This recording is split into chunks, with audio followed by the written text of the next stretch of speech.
Hey guys, welcome back to my channel. My name is Megan. If you didn't know, now you know.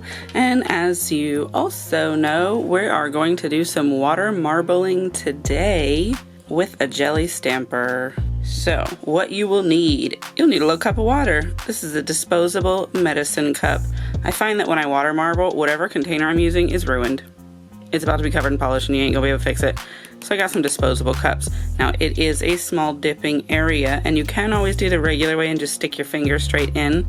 But if you are not good at that part or don't want to do that and then try and clean it out before you pull it out, you can use a jelly stamper. I've not actually tried this, but I have heard that it can be done, and so we're gonna try it.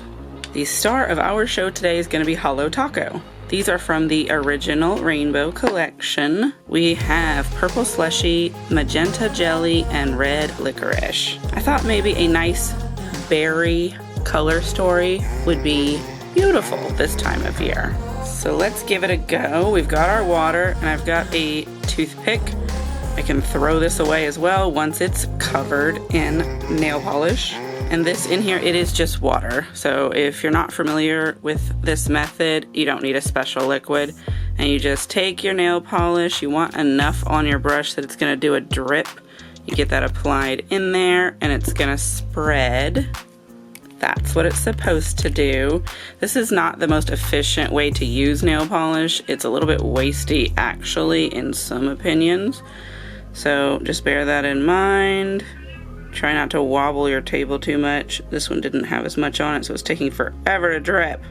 Come on, drip. Here, I'll get some more. There we go. Got us a little drip. That one is slowly spreading and not vastly.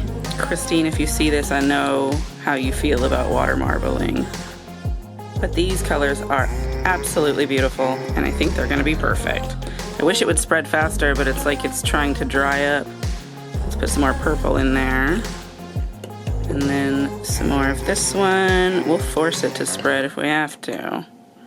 And then some more of that one. All right, let's give that a moment. I'm gonna put a drop of top coat in the center, see if I can force it apart any.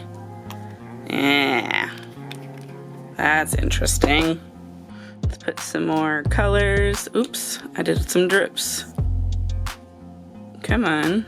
Seems like this one does not want to spread a ton. But we got our little toothpick. Let's see if we can pull it around a little bit. Attach it to the sides. Water marbling can be an interesting design. This is kind of crazy looking, but that's okay. That's part of the fun. So let's say we're happy with that, right? And we're gonna take our little stamper and we'll just stick it in here. We've got it on there. I would say go around the edges with your toothpick just like you would your finger. That way if you've got any excess, you can break it up, get it to let go, and then you'll pick up your design and see there it is. It's a little bit thick and nipply from those drops. We'll try and do better on the next one. But let's let that sit a minute and dry. And while that's drying, we're gonna put some Orly Bonder base coat on our pinky.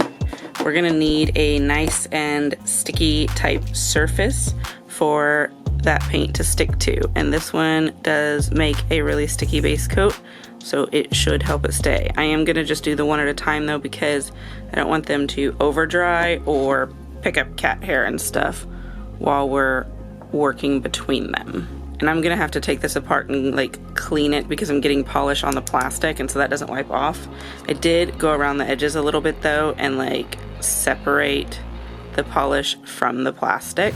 It's starting to get a little bit dry. It is just really thick there. And so when we stick this on, it's gonna make a massive mess. You could you could go around the edges with liquid latex so you don't have to clean it up.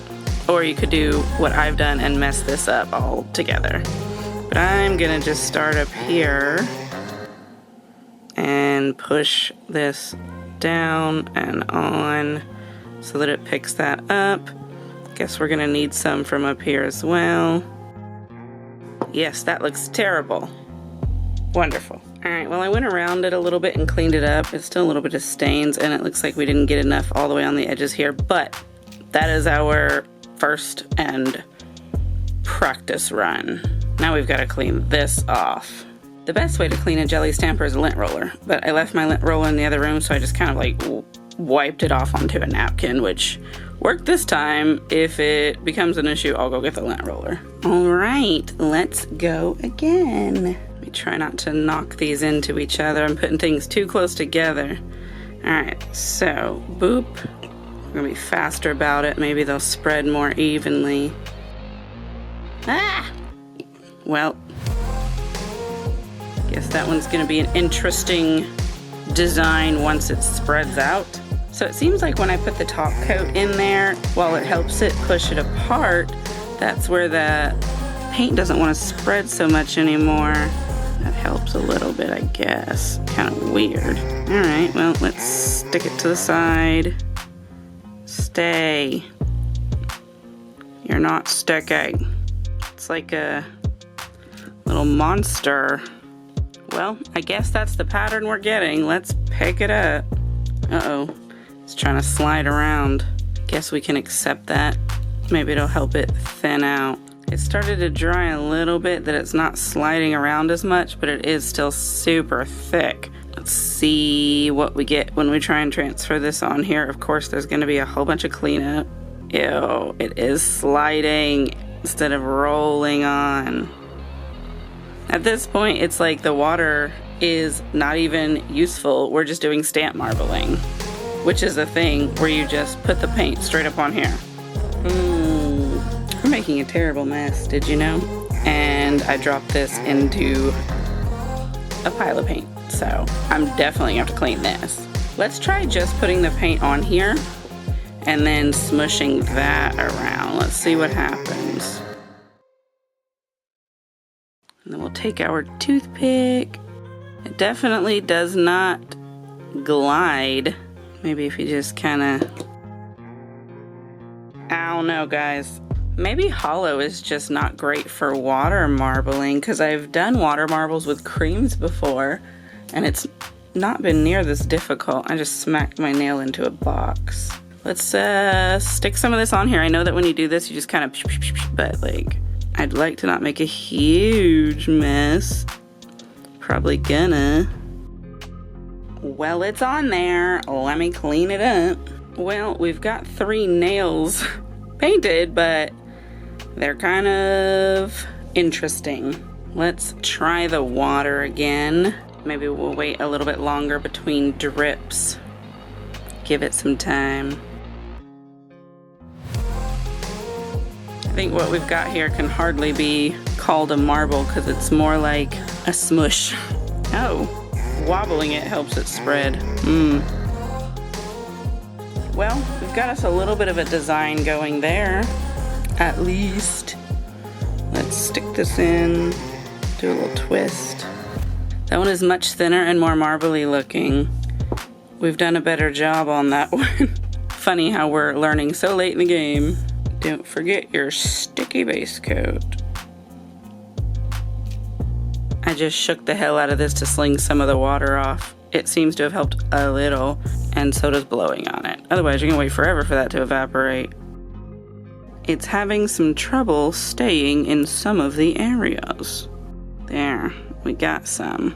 Let me clean this up. So that's the best looking one of the bunch, really. It's the one with the most actual original marble design. And it's got a little gap in it, but like whatever. So we'll let that dry a moment longer and then we'll top coat. All right, let's go ahead and top coat all this in. All right, so I have thoughts. This was much harder than I thought it was going to be. If you have done this, let me know how successful you were and what I could have done better with my technique to make this easier. For all the difficulty and headache that came along with this, I could have just marbled the normal way by putting it on a palette and scooping it up, but I wanted to give this a try.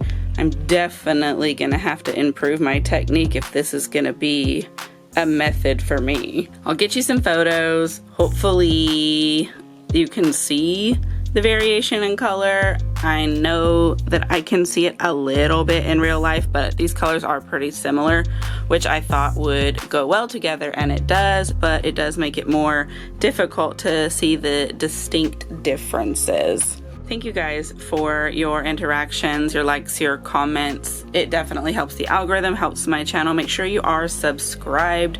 You don't want to miss my videos or any of the fun stuff that we've got going. And definitely make sure you're following me on the socials. Links for everything is in the description, as well as all of my affiliate links and codes as well. So if you are shopping with any of those brands, definitely do check out those links and codes so you can save yourself some money. But I will wrap this up here. Thank you again, and I'll see you in the next video. Goodbye.